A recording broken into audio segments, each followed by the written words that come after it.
vamos a hablar sobre razones trigonométricas.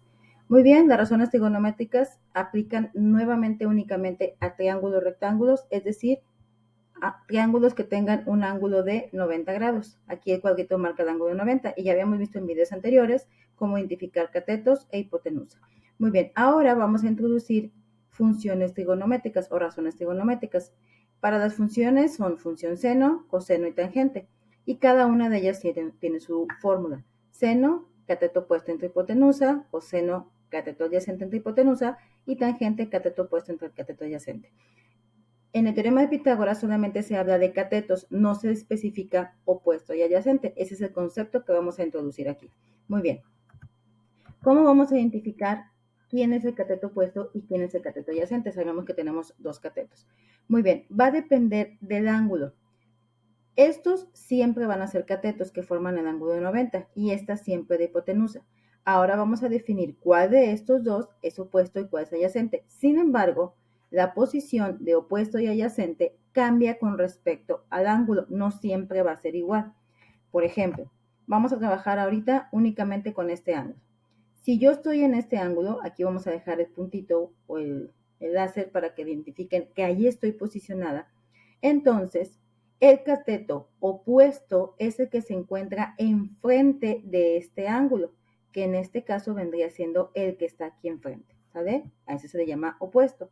Y el cateto que está enseguida de mí o cuya línea pasa por el ángulo donde estoy es el cateto adyacente. Así es como los identificamos.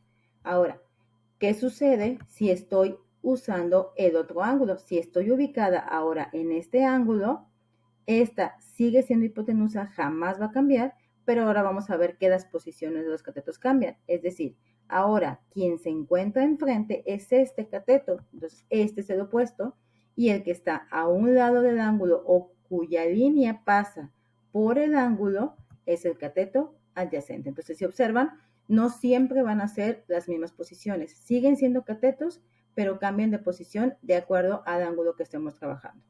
Muy bien, vamos a ver un ejemplo usando ya medidas. Aquí nos dan las medidas de los tres lados y nos están pidiendo que pongamos las funciones seno, coseno y tangente de este ángulo en particular. Aquí viene el ángulo alfa. Muy bien, entonces yo me tengo que ubicar aquí y empezamos. Hipotenusa, que es 25. ¿Cuál sería mi cateto opuesto? Pues es el 7 porque es el que se encuentra frente al ángulo y el ángulo está ubicado aquí, la línea que pasa a un ladito, pues vendría siendo el cateto adyacente. Eso es lo primero que tienen que hacer, ubicar las partes.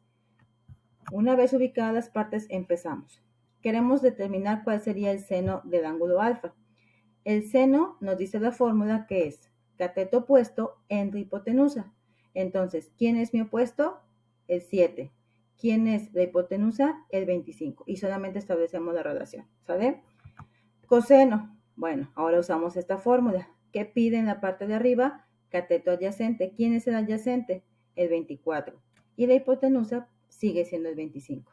Y finalmente tangente, pues sería opuesto en la parte de arriba, que ya definimos que es el 7, y el 24, que es el cateto adyacente. ¿Sale? Muy bien. Pueden pausar el video para que ustedes realicen este y vean si están correctos. Muy bien, ahora nos piden de este ángulo, ya no es, o sea, anteriormente a lo mejor era el ángulo A, ahora nos están pidiendo este ángulo, el ángulo beta. Lo mismo, hay que identificar partes. Esta nunca cambia, es de hipotenusa. Las líneas que forman el ángulo de 90 son catetos, pero en este caso ahora el opuesto es el 8 y el 15 es mi cateto adyacente. Entonces, si nos piden seno, sería opuesto, que en este caso sería el 8, entre hipotenusa, que es 17. Coseno, por ejemplo, en este caso sería adyacente, que es 15 entre 17, y tangente, que es opuesto entre adyacente. Entonces, en este ejercicio solamente nos están pidiendo que establezcamos la relación y que identifiquemos quién es el opuesto y el adyacente. Muy bien, en un siguiente video van a poder ver algunos ejercicios donde aplicamos este tema. Hasta la próxima.